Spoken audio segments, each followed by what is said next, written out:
frente aqui no telão, nós vamos ler todos juntos, bem alto e bem forte. No 3. 1, 2, 3. Mais uma vez. 1, 2, 3. Amém? Se assenta, por gentileza. Eu quero... Abre para mim agora, filho, no versículo 26. Eu quero pregar sobre esse tema essa noite, sobre o tema Lembre-se da mulher de Ló. E eu quero falar um contexto aqui. Com a tua Bíblia aberta, Lucas 17, 26. Assim como foi nos dias de Noé, também será nos dias do Filho do Homem.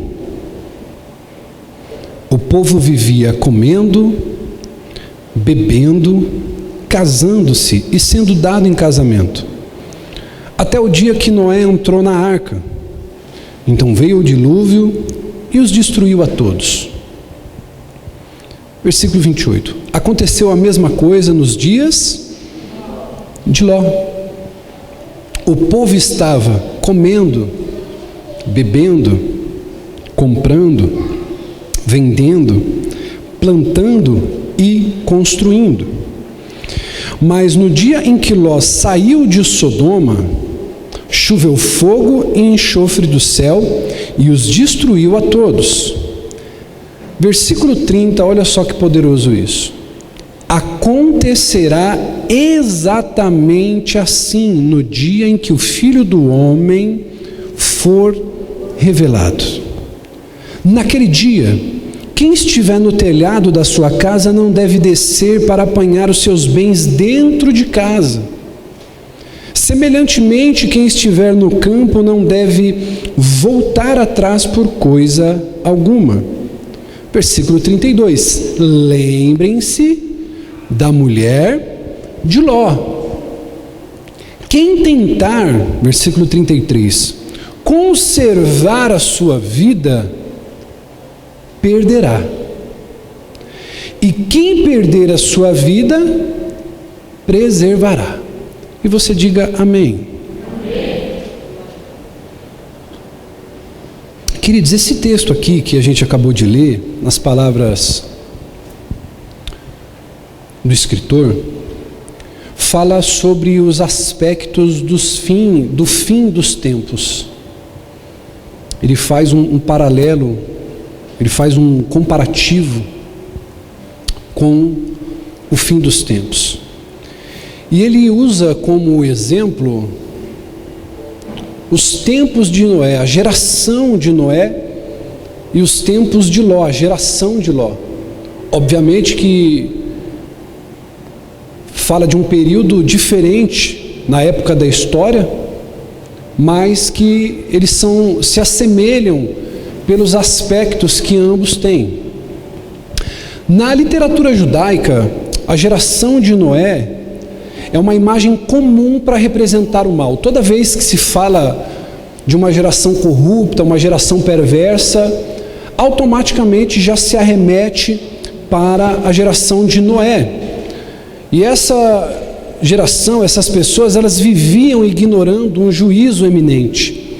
Deus aparecera a Noé e ele enviou um julgamento dizendo: olha, eu vou destruir a humanidade, eu vou enviar uma chuva, e até então eles não sabiam o que era isso.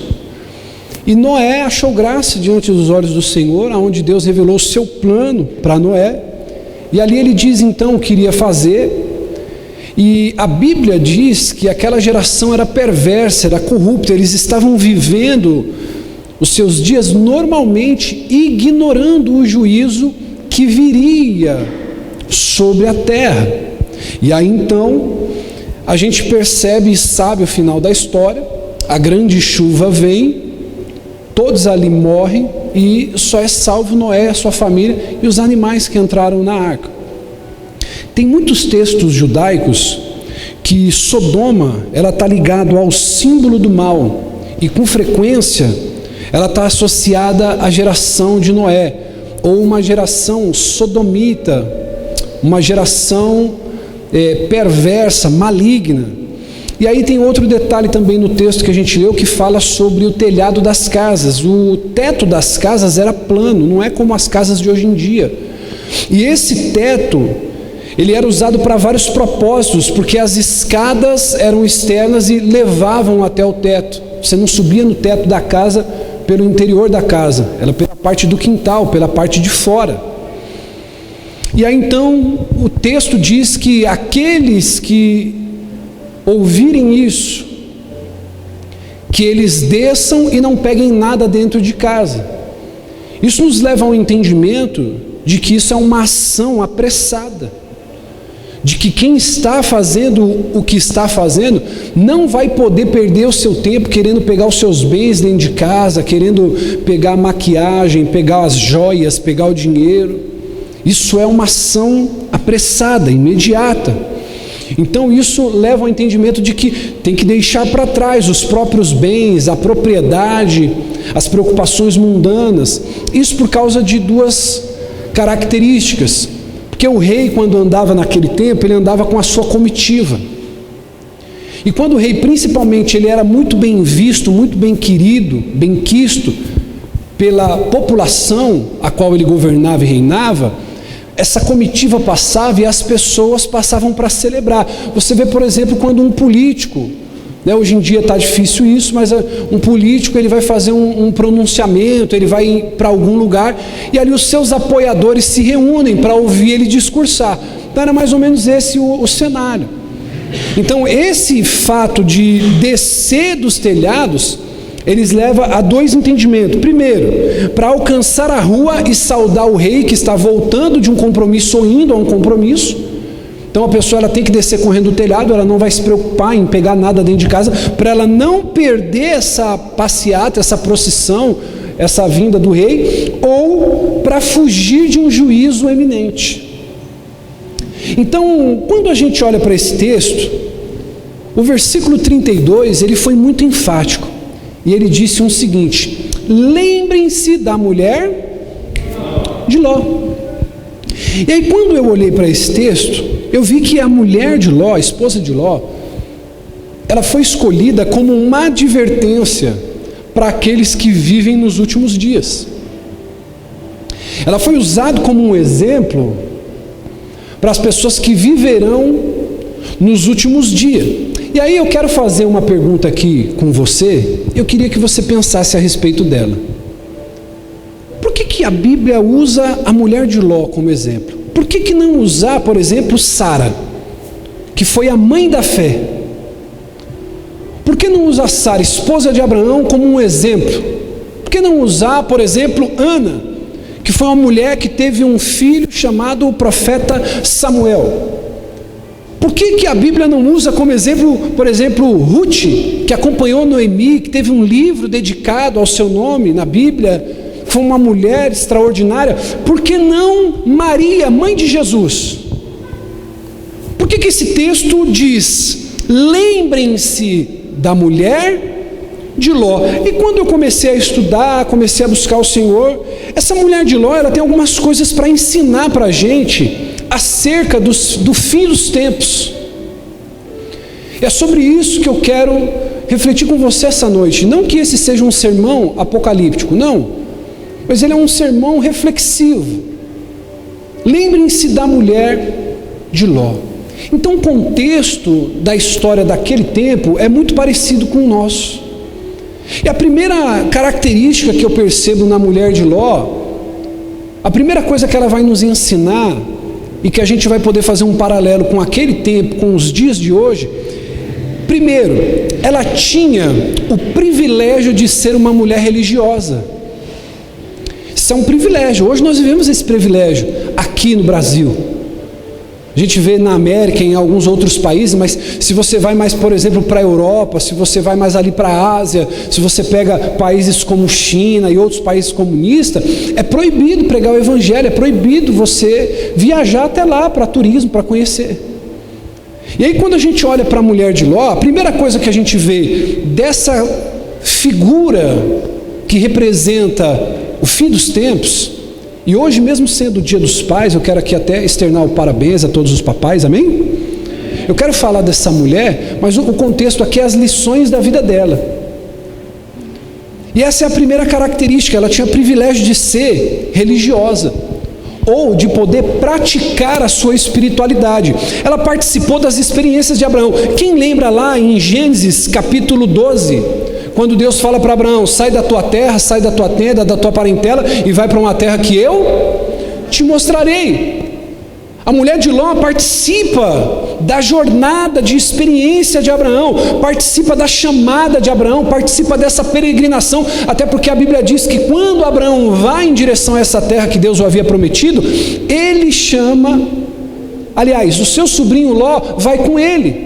Vai Ló, vai a sua esposa e vai a sua família. Ela tem esse privilégio de conhecer, de participar do altar que Abraão edificou, da sua vida de oração, da sua oferta que ele fez ao rei de Salém, de participar da sua generosidade em relação às outras pessoas, em relação à sua própria família. Ou seja, ela era uma religiosa, ela era uma crente daquela época, vamos colocar assim.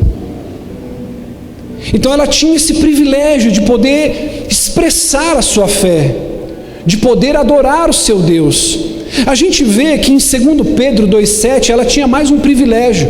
A Bíblia vai dizer que ela tinha um marido justo. Olha o que diz em 2 Pedro 2,7: mas livrou Ló, homem justo, que se afligia com o procedimento libertino dos que não tinham princípios morais, pois, vivendo entre eles todos os dias, aquele justo se atormentava em sua alma justa por causa das maldades que via e ouvia. Então olhe para mim, redobre sua atenção. Ela tinha o privilégio, a mulher de Ló, de ser uma mulher religiosa, de expressar a tua fé, de adorar a Deus, de poder ir ao culto, de poder buscar o Senhor, de poder edificar um altar de adoração a Deus. E ela tinha um privilégio que muitos hoje em dia não têm. Talvez tem pessoas hoje aqui que estão dizendo assim: poxa, bispo, a minha esposa podia estar aqui, o meu marido podia estar aqui, o meu filho podia estar aqui, mas a mulher de Ló não. Ela, além de ter essa liberdade de poder adorar e de ser uma pessoa religiosa, uma pessoa que pratica a sua espiritualidade, ela também tinha um homem santo dentro de casa, um homem justo. Então ela tinha alguns privilégios, e hoje nós temos esse privilégio. Se você parar para ver, antes de você vir para cá, talvez não quem more perto, tão perto, mas até quem mora aqui, por exemplo, como Ariane e o Lion, algumas ruas atrás aqui da igreja, eu quero que você pense comigo, antes de você chegar aqui, quem viu pelo menos 2 ou 3 igrejas antes de chegar aqui? Como eu moro em São Miguel, irmão, antes de vir para cá, a gente tem que pegar o trajeto ali da Marechal Tito, ou vir pelo centro de São Miguel, e a gente não vê 1, 2, 3, dezenas de igrejas. A gente tem esse privilégio hoje, tem muitas igrejas disponíveis hoje em dia, sim ou não, irmão? Em todos os lugares. Eu estava no shopping, no ano passado, ano retrasado, com a minha esposa, quando a gente viu lá a placa de uma igreja: seja bem-vindo, um obreiro lá, dentro do shopping. Eu falei: meu Deus, até aqui, ó que bênção, você vai lá, assiste um filme, come um Big Mac e depois vai dar glória no culto, dentro do shopping. Eu falei: olha só que top isso. Então hoje a gente tem essa facilidade, sim ou não? Irmão, o que tem mais hoje com fartura é ministério na rádio. Eu não vou estar no shopping lá, mas eu estou dentro do meu carro, né, Lucas? Eu vou ligar o som lá, aí vai ter lá um pastor pregando, um apóstolo, um bispo, vai ter muita groselha que você vai ter lá, mas tem para todo gosto. Tem o pastor que grita, que canta, que profetiza, que revela, tem o pastor que prega, tem o pastor que pede oferta, sim ou não? Existe uma variedade, e isso é um privilégio, isso não existia um tempo atrás. Se você não quer ouvir pela rádio, você vai ver pela televisão. Você tem lá o R.R. Soares, você tem os pastores nos canais de televisão, sim ou não? Bispo, eu não quero no shopping, eu não quero no ministério. Você tem pelo celular, na internet. Então, assim como a mulher de Ló, ela tinha o privilégio de exercitar a sua fé, nós temos hoje esse privilégio. Muitas igrejas, muito ministério, rádio, televisão, internet. Só para você ter uma ideia, hoje nós temos as Bíblias. Nós temos Bíblias em várias versões, sim ou não? Nós temos Bíblia em várias traduções, vários modelos de Bíblia. Tem Bíblia com pedrinha, Bíblia com unicórnio, Bíblia com florzinha, Bíblia com... Sim ou não, irmão? Tem de tudo. Tem de tudo. Não gostei dessa Bíblia, você dá de presente, compra outra. Tem de estudo, tem Bíblia de promessa. Eita glória, Bíblia de promessa. Você só vai ler a parte boa do negócio, irmão. Tem de tudo, diga comigo, tem de tudo. Nós temos esse privilégio hoje, nós temos uma vasta literatura cristã. Tem vários escritores, vários livros. Tem livro para casamento, livro para cura interior, livro para cura da alma, livro para cura do dedinho do pé, livro para cura do cotovelo. E tudo isso, irmão, com fartura, você vê hoje aí. E diz que alguns são literatura cristã, outras coisas muito boas e sérias. Só que o que eu quero que você entenda, preste atenção, mesmo tendo acesso a todos esses privilégios, isso não salva ninguém. A mulher de Ló, ela podia ir para a igreja tranquilamente, sim ou não? O marido dela era crente, sim ou não? Ela tinha acesso às coisas de Deus, sim ou não? Mas isso não garantia, isso não garante nada. Isso não quer dizer muita coisa. Lembra de Geazi? Quem foi Geazi? Geazi, ele foi servo de Eliseu. Geazi tinha um amigo que era cheio de Deus, tinha um líder que era cheio de Deus, vivia dentro de um ambiente de esfera espiritual, mas isso não queria dizer nada, porque está inserido dentro desse privilégio, como da mulher de Ló, como de Geazi, não quer dizer nada se o meu coração não está disposto a viver aquilo. Aquele que me ouve, diga amém. Quem lembra de Demas? Demas, ele foi cooperador de Paulo, e a Bíblia vai dizer que Demas o abandonou amando o presente século. Demas, ele caminhava com Paulo. Agora, posso fazer uma pergunta aqui para você, sim ou não? Sim ou não?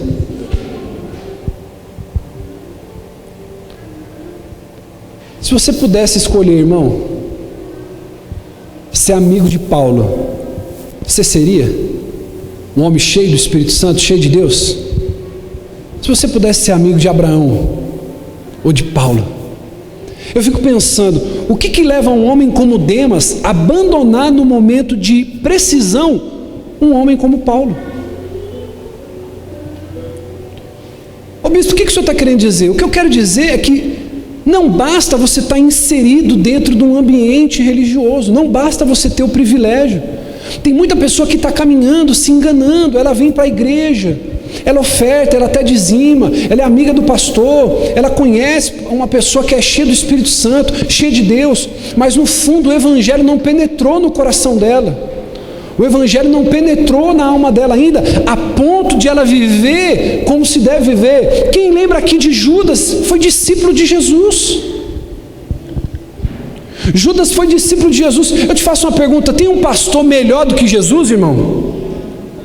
Aí eu pergunto para você, Vanessa, se você pudesse escolher, seja muito verdadeira, em ter um pastor, eu como seu pastor, ou ter Jesus, quem que você escolheria?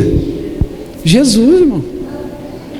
Eu não posso nem ficar, quem? Só se fosse muito, se eu pudesse escolher, irmão. Agora, a grande questão aqui nessa noite é, aonde que estava o erro de Jesus para Judas se perder no meio do caminho? Aonde que estava o erro de Eliseu para Geazi se perder no meio do caminho? Aonde que estava o erro de Paulo para Demas se perder no meio do caminho? E aí por isso que o texto vai dizer, lembrem-se da mulher, estava dentro da igreja, o marido era cheio do Espírito Santo, andava com quem era cheio de Deus, mas se perdeu no meio do caminho. Porque ter o privilégio de estar dentro da igreja não quer dizer muita coisa. Os últimos dias, meus irmãos, serão marcados por uma iniquidade, apesar de muita informação, apesar das pessoas elas terem acesso a tudo isso que eu estou falando. Se você abrir Mateus 24:10, abre para a gente aí, filho, Mateus 24:10. Olha só o que vai dizer nesse texto. Naquele tempo, muitos ficarão escandalizados. Olha só, trairão e odiarão uns aos. Esse tempo vai chegar? Vai chegar? Já chegou? Chegou, irmão. Não dá para confiar. Só está com você aqui e daqui a pouco, quando vira as costas, já não te ama mais, já não é mais fiel, já não é mais leal. Aquela pessoa que caminhou, que você abriu o coração, que você falou dos seus medos, falou das suas dores, falou das suas incertezas, essa pessoa amanhã está te expondo, ela está falando para todo mundo. Sim ou não? Quem já passou por essa experiência? Poxa, eu abri meu coração, eu conversei com a família, eu falei para o Wesley, a gente caminhou tanto tempo, essa pessoa ouvia minhas dores, meus medos, e aí depois, por causa de uma dor de barriga, de um problema, seu nome está lá no Facebook, seu nome está no jornal, seu nome está sendo falado. E aqui é o que está dizendo: nesses últimos tempos ficarão escandalizados, trairão e odiarão uns aos outros. Versículo 11: e numerosos falsos profetas surgirão e enganarão a muitos. Eu falei desse exemplo aqui no culto da manhã, e é verdade, irmão, ninguém me contou. Esse olhinho verde aqui que a terra há de comer, viu? Muitos falsos profetas surgirão para quê? Enganar muitos. E a gente está inserido dentro de um ambiente desse. Aí eu estava vendo lá o anúncio. Posso falar? O culto do emagrecimento. Eu falei assim: eita meu. Eu falei: rapaz, era o culto que você chegava no culto, e aí o pastor, ele impunha as mãos, ele fazia a oração profética lá, e você saía de lá magrinho. Eu falei: ó, que benção. Fácil, né? E tem gente o quê? Que vai. Eu não quero nem falar que isso é antibíblico, é herege, mas tinha uma coisa muito errada, Ariana. Algo errado não estava certo ali. Eu falei assim: já começa errado, porque se o negócio fosse quente mesmo, o pastor que estava fazendo oração já não seria gordinho. Eu falei: pô, se ele ora para sair o peso e o negócio funciona e o povo está lá, mas como é que ele está rechonchudinho lá? Ou seja, a oração para tirar emagrecer, o culto do emagrecimento funciona para os outros, mas não funciona para ele. Olha aqui o que o texto está dizendo: muitos falsos profetas surgirão e enganarão a muitos. Você já parou para perceber, irmão, que muitas vezes a pessoa ela se converte na fé, e aí ela começa a entrar em guerra com os católicos da família, da casa? Eu não sei se foi com você assim, mas comigo foi no meu comecinho. Eu tive problema com a minha mãe, com meu pai, com o papagaio, com o cachorro, porque a criação de todo mundo foi católica. Não, porque vocês são idólatras. Não, porque não sei o que. Irmão, e isso já vem desde o início. Tinha escapulário, não tinha? A gente sempre precisa de um apetrecho, né? Tinha escapulário, tinha correntinha de cruz, tinha o crucifixo, tinha o terço. Aí a gente vira crente. Aí o pastor faz a campanha do sangue de Jesus, e você leva um pouquinho de suco de uva lá e diz assim: ó, você pode dar que o enfermo vai. Não precisa usar a fé, você usa subterfúgios. Aí é a chave ungida, é o sapato ungido, é a meia ungida, é tudo ungido, e Cristo fica onde? Surgirão muitos falsos profetas que enganarão a muitos. Olha só o versículo 12, que tremendo que ele diz: devido ao aumento da maldade, então os últimos dias vai ser marcado pela iniquidade, apesar da muita informação.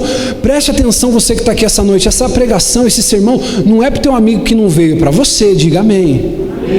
Então o que isso quer dizer? Não adianta eu estar na igreja, não adianta eu estar no ambiente religioso, não adianta eu ter as melhores bíblias, os melhores livros, não adianta eu estar andando com homem de Deus, mulher de Deus, não adianta meu marido, minha mulher ser alguém cheio do Espírito Santo. A salvação é individual. Quando se multiplica a iniquidade, o amor se esfria. Para a pessoa que está fria, não tem igreja boa. Para a pessoa que é iníqua, não tem um pastor bom que sirva, não tem uma igreja, não tem um corpo de obreiros, não tem um corpo de voluntários, não tem músico. Para a pessoa que está mal, nada vai aquecer a frieza do coração, porque por se multiplicar a iniquidade, o amor se esfria. Então quando eu estou bem na fé, quando eu estou com a vida de oração, quando eu estou buscando, quando eu estou jejuando, quando eu estou bem com Deus, esses fatores externos não importam muito, porque é eu e a minha fé. Agora olha o que esse texto está dizendo: por aumentar a iniquidade, o amor de muitos esfriará. Então o problema da frieza espiritual não é que o pastor prega sem unção, com unção, que o irmão te cumprimentou, não te cumprimentou. É o amor à iniquidade, é o amor ao pecado, é o amor à imoralidade. é a falta de luta para viver em santidade, para buscar a Deus, e isso vai te custar muito, isso vai rasgar a tua carne, isso vai te ferir, vai ter dias que você vai entrar no quarto para chorar, porque a carne não quer, e ser governado pelo Espírito é matar a carne. Então ela tinha um privilégio, diga comigo, ela tinha um privilégio de ser religiosa. É que a conotação é negativa quando fala que alguém é religioso, não é? Você fala assim lá no trabalho, não tem alguém assim, você fala, essa pessoa é muito religiosa. Mas o ser religioso aqui é o exercitar a sua fé. Então nós temos esse privilégio hoje. Se você for em alguns outros países, você não pode.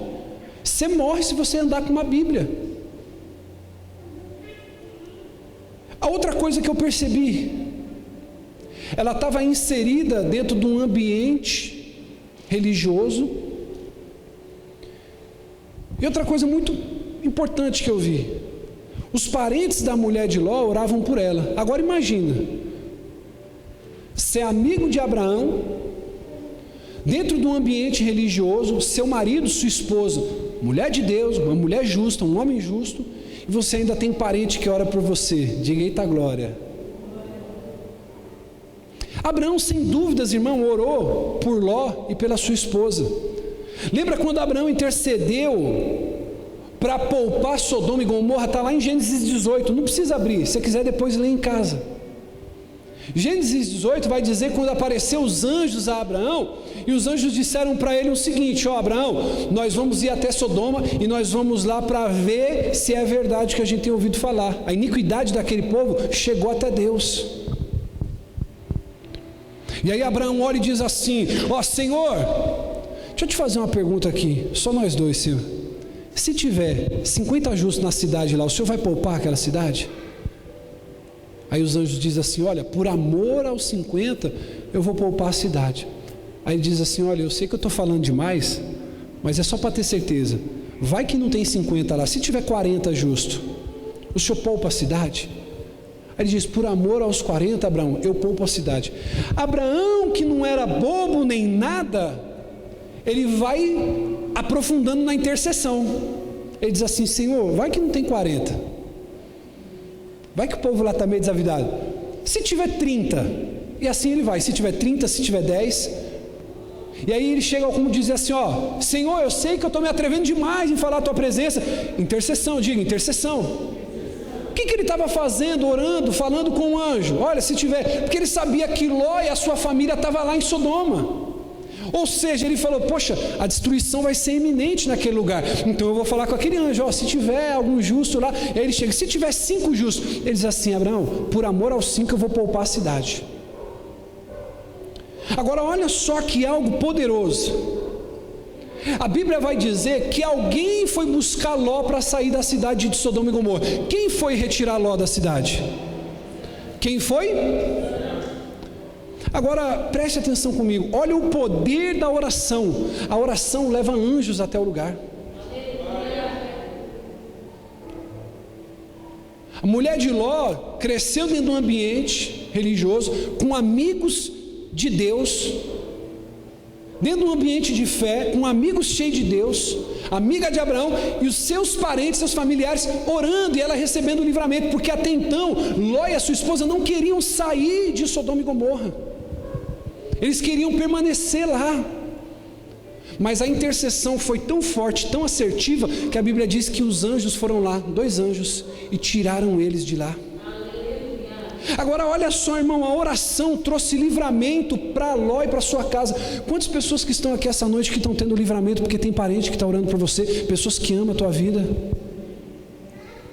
que estão orando pela sua vida. Tem muita gente que está aqui dentro, irmão, essa noite. Tem muita gente que está me assistindo pela internet. Tem muitas pessoas que estão ouvindo essa palavra agora, e você ainda só não desmoronou, só não caiu, só não entregou tudo, só não entregou o ministério, só não saiu do trabalho, só não desistiu do casamento, só não chutou o balde, porque tem pessoas orando com fé pela sua vida. Pessoas orando com fé. Talvez você está aqui, o seu pai ou sua mãe tem orado por você. Eu me lembro de um período que eu passei muito difícil na minha vida, e toda vez que eu ia visitar minha mãe, ia falar com ela estava lá com o tercinho na mão, orando, rezando o terço dela, e ela colocava numa caixinha, tinha todo um ritual. Aí eu falei, caraca, aí um dia ela saiu, coisa de filho, né, irmão? Eu já era pastor. Aí eu peguei a caixinha dela lá, eu falei, deixa eu ver esse negócio aqui, né? Como é que é esse terço? Aí tinha uma caixinha, eu abri assim, e dentro da caixinha tinha uma foto. De quem era a foto? Era minha. Aí eu falei assim, eu vou passar um super bonde aqui, porque vai que ela quer trocar 6 filhos. Então você está aqui hoje, tem pessoas que estão orando por você, amém? Talvez o teu marido, a tua esposa pode estar orando frequentemente por você, e você não sabe. Ela tinha o privilégio de ter parentes orando por ela, ela tinha o privilégio de exercer a fé dela. Irmão, existem igrejas no mundo inteiro e grupos de oração ao redor do mundo que estão clamando por almas, estão clamando diante de Deus pela salvação das almas, pelo livramento. E o que essas pessoas estão fazendo? Dia e noite diante do trono de Deus, clamando por salvação.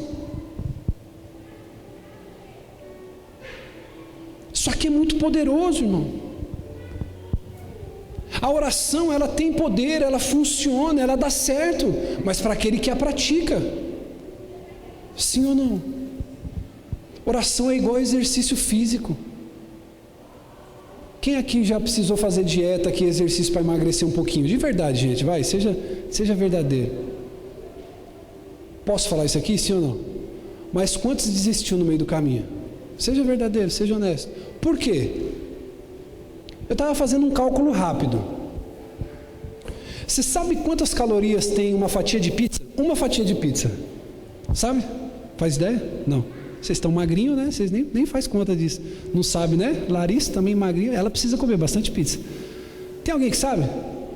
Não? Vou te falar. Uma fatia de pizza tem 300 calorias. Pouco, não é? 1 hora de bicicleta que você faz ou de esteira, 1 hora, sabe quantas calorias você queima? 200.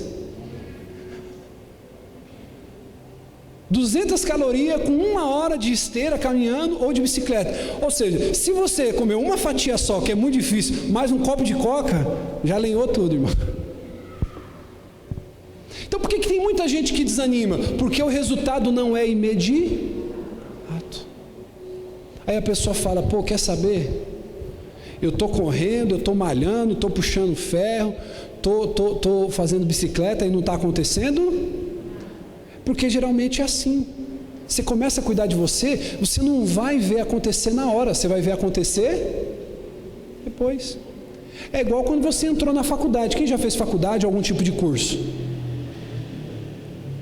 Então você não chegou sabendo lá, você chegou, quando você abriu o seu salão lá, sua barbearia, né? Melhor, desculpa, né? Salão não pega bem, né? Para um homem desse tamanho. Quando você abriu sua barbearia, filho, você fazia tudo que você faz hoje? Não? Você aprendeu tudo no mesmo dia? Teve que ser um processo. Bispo, por que nós temos muitas vezes dificuldade de orar? Porque a gente não confia no processo. A oração dá certo, mas olha para mim. Quanto mais você ora, aí o casamento começa a dar problema, dá trabalho, você fala, quer saber, eu vou parar de orar por esse negócio, porque eu estou orando e não está melhorando, pelo contrário, só está piorando. Agora olha o que acontece, ela cresceu com esse privilégio de estar manifestando, exercendo sua fé no ambiente religioso, ela tinha parentes que estavam orando por ela. Diga comigo assim, a mulher de Ló. Mais alto, mais forte. A mulher de Ló era crente, marido crente, amigos crentes, cheio de Deus, mas mesmo assim ela estava correndo perigo. Faz assim com a sua mão. Isso. Agora tenta preencher aí, Fabrício. Tenta preencher aí, Wesley. Tenta preencher. Faz assim com a mãozinha. Quantas pessoas hoje que estão próximo de você, amigo, você fala assim, essa pessoa é cheia de Deus.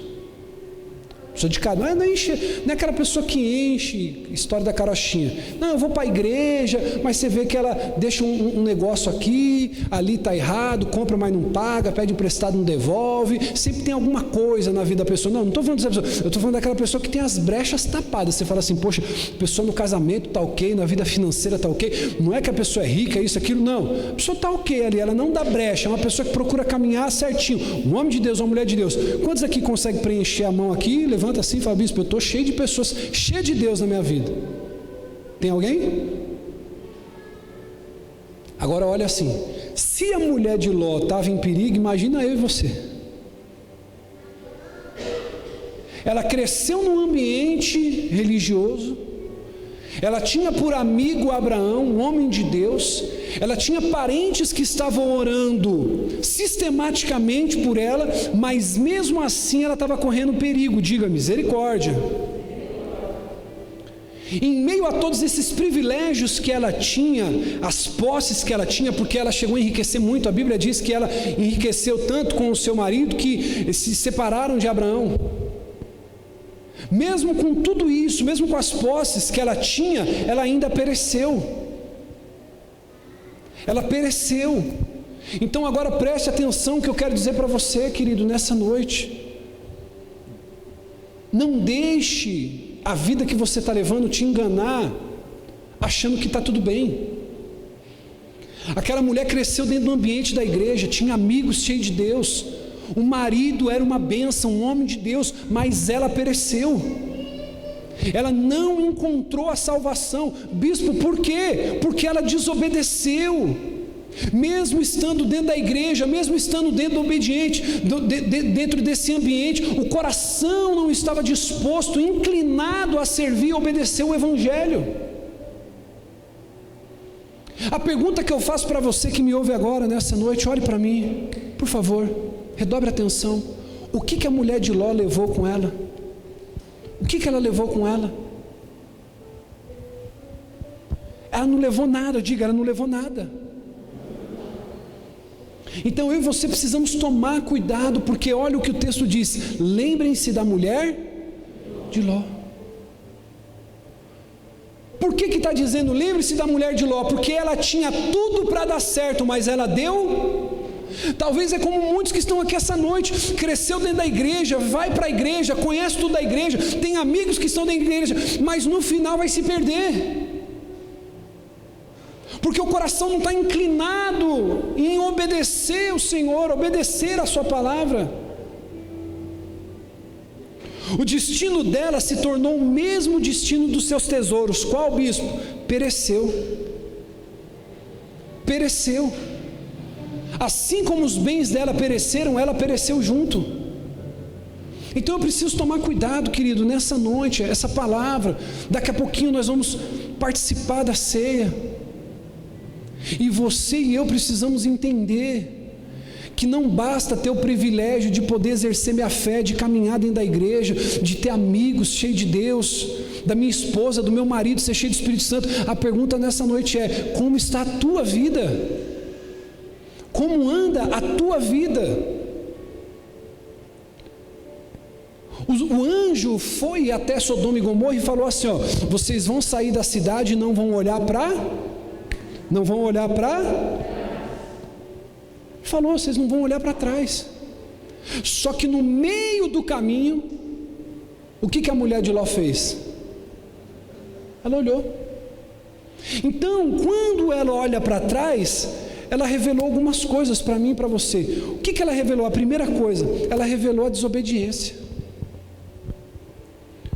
Porque eu sou obediente não quando eu digo sim ao que eu ouço, mas quando eu pratico o que eu ouço. Você pode sair daqui concordando com tudo, mas não praticando? Quem está entendendo isso? Então o fato é, eu posso ouvir, eu posso estar dentro da igreja, olha, você precisa se firmar na fé, você precisa orar, você precisa jejuar, você precisa fazer, bispo, o senhor está certo. Mas aí o que acontece, irmão? A pessoa chega lá fora, ela não faz nada. Então eu preciso tomar cuidado. Eu concordo com uma coisa, não quer dizer que eu vou fazer. Então, quando ela olha para trás, a primeira coisa que ela revela, que ela era desobediente, porque a palavra foi: você vai sair da cidade e você não vai olhar para trás. Ou seja, a primeira coisa, ela desobedeceu. Qual foi a segunda coisa que ela revelou? A incredulidade. E esse é um problema muito sério nos dias de hoje. Deus, ele se ofende. Se tem uma coisa que ofende a Deus, é a incredulidade do homem. E se tem uma coisa que gera prazer em Deus, é ele ser acreditado. Vou repetir isso aqui. Se tem uma coisa que ofende a Deus, é quando ele é duvidado, é a incredulidade. Mas se tem uma coisa que alegra o coração de Deus, é quando ele é acreditado. Quando você fala: eu acredito, eu estou firme na fé. Então ela revelou a incredulidade. O que é a incredulidade? Posso falar isso aqui? A mulher de Ló, ela primeiro desobedeceu. Quando ela olha para trás nessa incredulidade, ela está dizendo o seguinte: pô, não vai dar nada não, Deus, ele não vai. Posso falar isso aqui? Deus me ama demais. Você acha que Deus vai me castigar só por causa dessa olhadinha para trás? Ah, ô Vanessa, Deus me ama demais, pô. Deus te ama demais. Até porque qual que é o maior argumento do diabo para os dias de hoje? Se te faz feliz, faça. A presunção da mulher de Ló foi essa. Ela falou: cresci na igreja, conheço a fé, meu marido é um homem de Deus, meus amigos oram por mim, eu vou só dar uma olhadinha para trás. Mas o que Deus tinha falado? Não olhe para trás. Você sabe o que Deus tem falado para você, mas se insiste em fazer. Irmão, errar faz parte do processo, sim ou não? Agora, permanecer no erro é decisão sua. Ô bispo, eu tenho uma área de fragilidade, corre dessa área de fragilidade. Se o teu problema é com dinheiro, o diabo, Satanás, ele não vai querer ir na tua área onde você é forte. Ele vai querer pegar você na tua área de fraqueza. Olha para quem está do seu lado, aponta o dedo e diga assim: por isso vigia, meu irmão. Eu preciso vigiar. Eu preciso estar atento. A mulher de Ló, Lucas, presumiu na sua arrogância, no alto da sua arrogância, o seguinte: eu só vou dar uma olhadinha para trás, Deus não vai fazer? E quantos de nós temos sucumbido justamente por isso, Israel? Justamente por isso, João Paulo. Não, eu só vou dar aqui uma casquelinha, eu só vou dar uma olhadinha, eu só vou dar uma roubadinha. Então aqui ela revelou a incredulidade. Terceira coisa que ela revelou quando ela olha para trás, ela revelou o seu apego às coisas desse mundo, porque quando ela teve que sair, lembra do texto? Se estiver no telhado, não entra dentro de casa para pegar. Foi assim que o anjo apareceu. Ele falou: ó, vamos embora que vai cair fogo do céu, vai destruir tudo. Aí ela pegou e falou assim: ai, o meu secador da Arno, que eu paguei tão caro. Aí pega umas irmãs, mas vai: ai, o meu kit de maquiagem da Mary Kay que não deu tempo de pôr, né? Ai, aquela prancha de cabelo da Taif lá, caríssima, bispo. Ela ficou olhando para trás, pensando que é apegada às coisas do mundo. Ai, meus cremes para cabelo, ai, minha penteadeira, ai, meu vestido. O olhar para trás da mulher de Ló revelou o quê? O apego às coisas desse mundo. Eu posso falar uma coisa para você, meu caro, você que me ouve aqui essa noite, minha irmã. A morte da mulher de Ló foi repentina e chocante. Deus, ele havia dito: olha, sai e não olhe. Ela desobedeceu, ela foi incrédula, ela teve apego às coisas do mundo, e quando ela olha para trás, imediatamente, o que acontece com ela? Vira uma estátua de sal. Ela morreu. Então, querido, ela morreu ainda principalmente num ato de pecado. Eu não sei se você estava aqui no culto que eu falei isso, sobre um vídeo que eu recebi, que foi muito chocante. Mostrei para a bispa, nós assistimos junto, não foi, meu amor? De um homem e de uma mulher que estavam dentro de um quarto, tendo relações sexuais. E ali, em algum momento, um homem abre a porta, provavelmente o marido que estava sendo traído, e ele vê os dois no ato ali, no ato sexual, e o rapaz estava com uma faca muito grande, mais ou menos desse tamanho, essas facas de açougueiro, e quando ele vê aquela cena, ele enfia aquela faca no peito do cara, umas 2, 3 vezes, ele entra em luta corporal, e aí o amante consegue fugir do quarto, e deixa deixa a mulher, ele começa a esfaquear ela violentamente. Tudo isso no vídeo, né? A bispa olhou, ela ficou abismada. Irmão, até eu que sou homem, eu olhei aquilo. Irmão, a cama começa a ficar toda ensanguentada. Ele dá facadas violentamente na mulher. Quando ela já está sem forças para reagir, ele pega aquela faca daquele tamanho, ele começa desse jeito aqui, ó, segurando com um cabo assim, ó, a esfaquear o pescoço dela. Ao assistir aquilo, falei para minha esposa: eu sou uma pessoa fora do normal, totalmente possuída para fazer isso. E aí, a outra coisa que eu penso, eu falo: meu Deus, aquela mulher, ela morreu no ato do erro, ela não teve tempo de se arrepender, não teve tempo de pedir perdão, ela imaginou que talvez Deus a perdoaria. Eu não sei o problema que ela estava vivendo, qual que era a relação que ela tinha com o marido, não dá para saber. A única questão é: será que vale a pena trocar o eterno pelo passageiro, pelo momentâneo? Não é fácil, vai doer, vai machucar a carne. Mas a grande verdade nessa noite é: a mulher de Ló morreu no ato do pecado, porque ela decidiu desobedecer. Não teve tempo. Você já parou para pensar, se você não tiver tempo, se eu não tiver tempo, se você não tiver tempo de se arrepender e sermos ali julgados por Deus no momento do ato do pecado? Por isso que a Bíblia diz no versículo 32: lembrem-se, amanhã eu vou para a igreja, pode ser que amanhã você não consiga chegar lá, amanhã eu peço perdão, mas talvez amanhã não dê tempo, amanhã você não consiga. É hoje, é agora, meu irmão. É agora o momento de tomar a decisão de servir a Deus com verdade, com coração. Lembrem-se da mulher de Ló, crescida na igreja, conhecia as coisas de Deus, amigos que oravam por ela, homens de Deus, mulheres de Deus que eram próximos a ela, a família intercedendo por ela, e nada disso serviu para no final das contas ela ser salva. Eu preciso tomar uma decisão. Preste atenção, a Bíblia chama de louco. A Bíblia chama do quê? Aquele que faz planos para amanhã, para o mês que vem, para a semana que vem. Estava conversando com meu pai, ele falou que tem pelo menos 4 malas da mulher dele, não foi? Com roupa, com etiqueta. Meu pai teve há 2 meses, perdeu a mulher dele. E é engraçado que quando ela e ele pegaram o Covid, todo mundo pensou que meu pai ia primeiro, que ele tinha colesterol, ele tinha pressão alta, tarará, tarará, tarará, e a mulher não tinha. A mulher não tinha passagem para viajar, roupas na etiqueta. Tinha comprado nós fomos na casa dele, tinha comprado uma lavadora da Brastemp, né, irmão? Foi o assunto do fim de semana que a gente viajou lá. Mulherada nem gosta dessas coisas, né? Uma lavadora da Brastemp de inox, irmão, você coloca sujo, sai limpo o negócio. A gente, homem, lá ficou numa saia justa. Tá lá, irmão, ficou. Trocaram de carro recente, comprou um carro maravilhoso, né? Você entra dentro do carro, o carro falha. Eu nem sabia que tinha esse negócio. Não é Bluetooth não, você entra, ó, boa tarde Jamil, o nome do meu pai, boa tarde Jamil, para onde você vai? Carro todo eletrônico, todo cheio de coisa. A mulher foi e ficou. Ela chorou para o meu pai e falou assim: olha, eu vou ter que ser internada, não me deixe entubar. Coube a ela decidir? Não, o médico falou: você vai ter que ser entubada, acabou. Talvez não haja amanhã para você, não haja amanhã para mim. Tiveram um sonho comigo, falou assim: bispo, você se envolvia num acidente tão terrível, você usava aqueles negócios assim. Eu falei: meu Deus, me guarda, está amarrado em nome de Jesus. Eu falei: eu tenho tanta promessa para viver ainda. Primeiro que a gente pensa é isso, né? Depois eu pensei: eu tenho tanta alma para ganhar ainda, eu tenho tanto para fazer pelo Evangelho.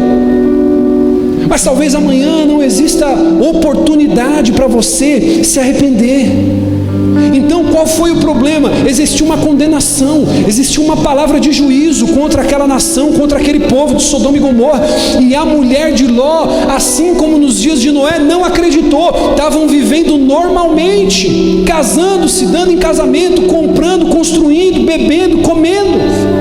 Até que chegou, irmão, o juízo de Cristo, a volta de Jesus é tão iminente como há 2000 anos atrás. E eu preciso temer e tremer quando eu ouço isso.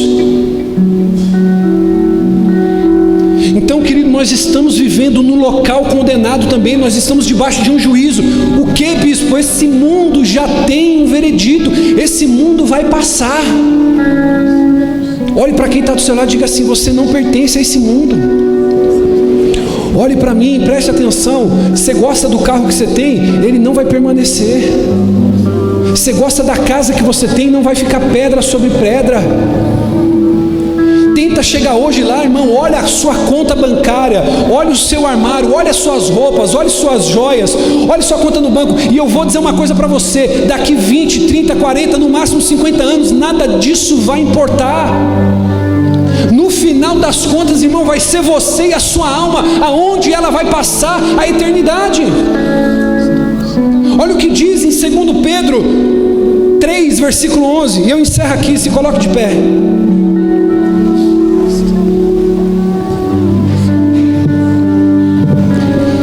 Eu não estou dizendo que você não deve trabalhar para ter o melhor. Trabalhe, estude, reforme sua casa, compre carro, mas isso não pode ser, querido, o modus operandi da sua vida. Isso não pode ser, querido, a razão que te faz viver.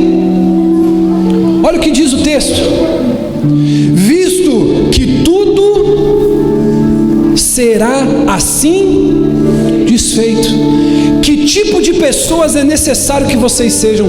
Olha a pergunta do apóstolo Pedro. Pedro está dando um checkmate para mim e para você. Olha, tudo isso vai se desfazer, tudo isso vai acabar. Que tipo de pessoa importa que vocês sejam? Que vivam de maneira...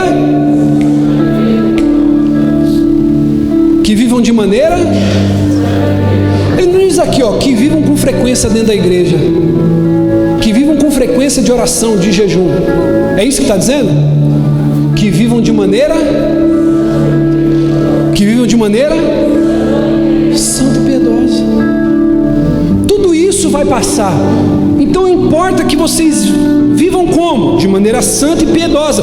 Versículo 12: esperando o dia de Deus e apressando naquele dia. Que dia? Nos últimos dias, na volta de Cristo, no arrebatamento da igreja. Naquele dia os céus serão desfeitos pelo fogo, os elementos se derreterão pelo calor. Versículo 13: todavia, de acordo com a sua promessa, esperamos novos céus, nova terra, aonde habita a justiça. Então tem um conselho para você nessa noite. Bispo, que conselho é esse? Abandone as coisas passageiras e volte-se para as coisas eternas, meu irmão, nessa noite. Eu sei que seu trabalho é importante, sua família é importante, eu sei que seu estudo é importante, mas tudo isso é passageiro. Se desapegue, abandone. Não faça como a mulher de Ló, caminhando, como diz Paulo, para o alvo, mas olhando para trás. Não, Deus não se agrada disso, meu irmão. Você precisa caminhar prosseguindo para o alvo. Você precisa entender, querido, que é como eu costumo dizer aqui dentro dessa igreja: ou é tudo, não tem esse negócio de meio morto, meio casado, meio crente. Ó, fulano, como é que tá? Não, fulano tá mais ou menos meio crente. Ou é, não é. Então eu não posso ter a presunção de que achar, não, porque eu estou na igreja, não. Qual que é o padrão aqui? Pedro vai dizer: não é frequência na igreja, não é ter amigos, homens de Deus. Não é, querido, quanto você lê, o quanto você conhece da palavra. É o que? Uma vida santa e piedosa. O que é uma vida santa? Separada do que é errado, do pecado, e piedosa, prática de boas obras. Uma vida santa e piedosa. Então, um conselho para você nessa noite: abandone as coisas passageiras, volte-se para as coisas de Deus, volte-se para as coisas eternas. Amém? Meu conselho para você nessa noite, sabe qual que é? Prepare-se para se encontrar com o Senhor teu Deus. A gente não sabe quando. Quem teve alguém que você conhecia que partiu nessa pandemia? A gente não sabe. E com isso eu não estou dizendo que você tem que viver desesperado, preocupado, não. Viva de maneira santa e piedosa, para que se o Senhor aparecer para você hoje, aparecer para você amanhã, você tenha a sua consciência: Senhor, eu fiz tudo que eu podia para viver de maneira coerente, correta, de acordo com a Tua palavra. E eu encerro dizendo aqui: lembre-se da mulher de Ló. Tinha tudo para dar certo, mas no final ela deu. Ela cresceu no ambiente religioso, ela adorava, ela cantava louvores, ela ouvia pregações, ela adorou no altar de Abraão, ela ofertou, ela sacrificou. O marido era um homem de Deus, mulher pode ser uma mulher de Deus, familiares que oravam por ela, mas no final o destino foi diferente. Sabe por quê? Eu encerro aqui. Isso aqui é muito profundo, filho. A Bíblia diz que o marido, ele é santificado pela mulher sábia. Não é isso que diz na Bíblia? A mulher sábia, pela sua maneira de viver, ela santifica e vice-versa. O marido, com a maneira sábia de viver, ele santifica mas a Bíblia não diz que salva, diz que santifica. A conduta da mulher irrepreensível santifica a bispa. O marido não salva o marido. Tem muita gente pensando: meu marido está na igreja. Você vai se encontrar com um gramunhão, meu filho. Minha esposa está na igreja, ela ora por mim, ela clama por mim. Tem gente que pensa assim ou não pensa? Vamos ver onde isso vai dar. A Bíblia diz que a esposa santa santifica o marido, mas não salva. É através do exemplo que ele vai se converter olhando para a vida dela. E se ele não se converter através de todos esses exemplos e modelos, sabe o que vai acontecer? Estátua de sal, meu caro. Então você decide hoje onde você vai passar a eternidade. Hoje à noite a mesa está posta. Ô bispo, e como que eu posso fazer isso? Somente através do arrependimento. Somente através do arrependimento. Quem aqui já viu algum vídeo? Você já viu algum vídeo, filha? Você já viu algum vídeo, bispo, de caminhão da Enel, da Eletropaulo, vai cortar a luz da casa de um homem, de uma mulher, e aí o pai e a mãe, desesperado, entra na frente do caminhão e fala: aqui você não vai cortar não, mas minha senhora, meu senhor está atrasado. Fala: pode estar atrasado, mas aqui você não, porque bate um desis. Mas eu tenho criança, tenho Danone, tem as coisas da criança na geladeira, vai estragar, vai queimar, sim ou não? Você já viu a pessoa desesperada assim?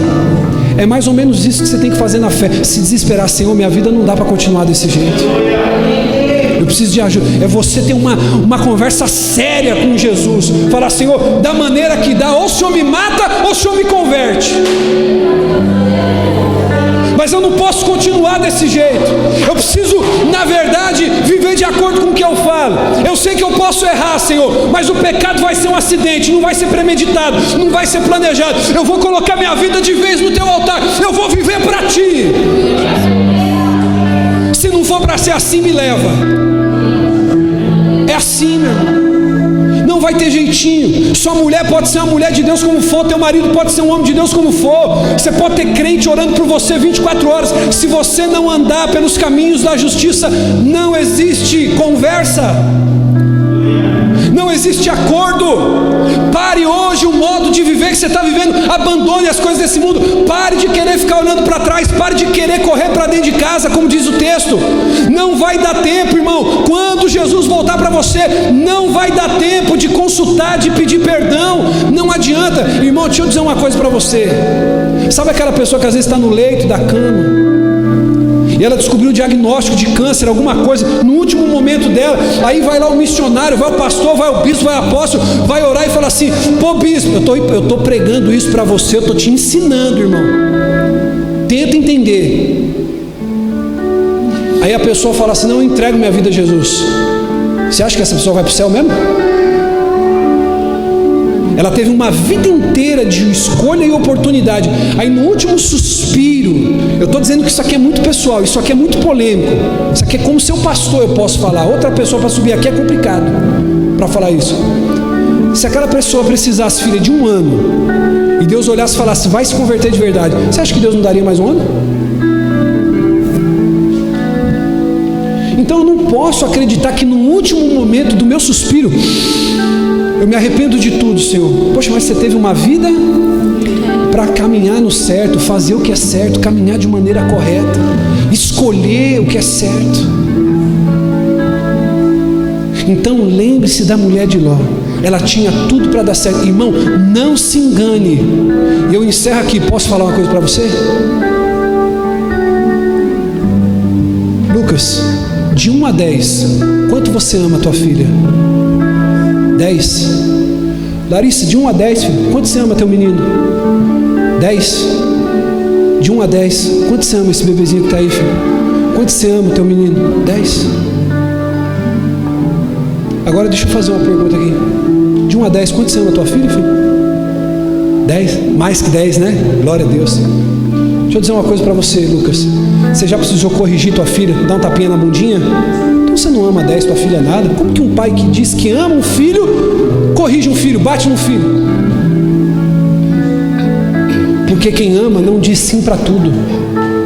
Não espere, querido, que você como pai corrige teu filho, espere que Deus aprova tudo que você faz. Amém, Jesus. Não espere que Deus aprova tudo que você faz. Tem hora que você precisa ser corrigido.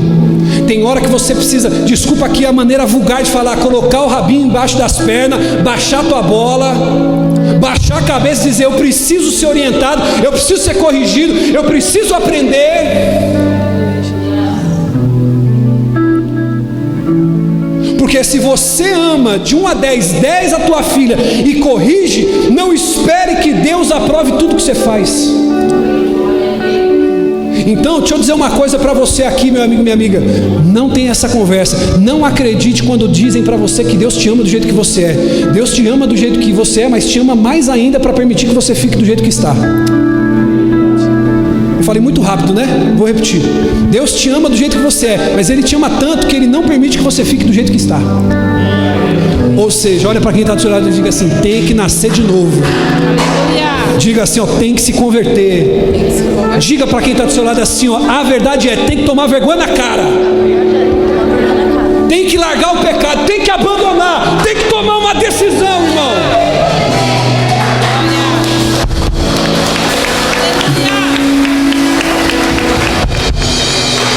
Amém? Tem que tomar uma decisão, irmão. Hoje é noite, nós vamos participar da ceia. Irmão, a melhor coisa que tem, eu vou dizer uma coisa para você. Quem quer aqui ficar com o rosto mais bonito? Para fazer um botox hoje lá, para dar umas agulhadas lá, para tirar tudo lá, quanto que está hoje mais ou menos, meu irmão? 2.000? Misericórdia. Por 1.000 hoje, você vai vir aqui 1.000 e eu vou ajudar teu rosto a formosear aí.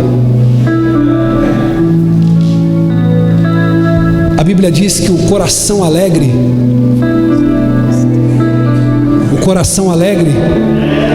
aformoseia o rosto. Posso te falar uma coisa, bispo? Como ter um coração alegre? O único caminho para um coração alegre é esse aqui, ó. Aleluia, Jesus. Glória. É o único caminho.